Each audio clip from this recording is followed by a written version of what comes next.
مفيش حد بيصحى الصبح وهو متأكد إنه هينام تاني. مفيش ضمان، مفيش بكرة مضمون.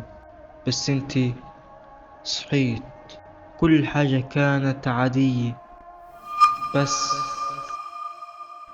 لو عرفت إنك هتموت بكرة، هل هترضى عن اليوم اللي عدي؟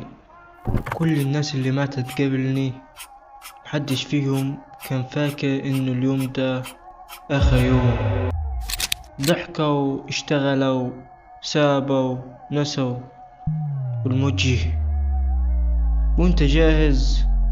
قال رسول الله صلى الله عليه وسلم: يبعث كل عبد على ما مات عليه. انا مش ملاك، وانت كمان مش مطلوب منك تكون معصوم. بس تقدر تبدأ، تتوضى، تصلي، تستغفر.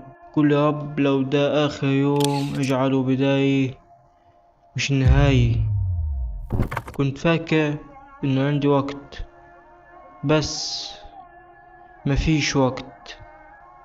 لو موتي بكرة، يبقى النهاردة لازم يكون أعظم يوم.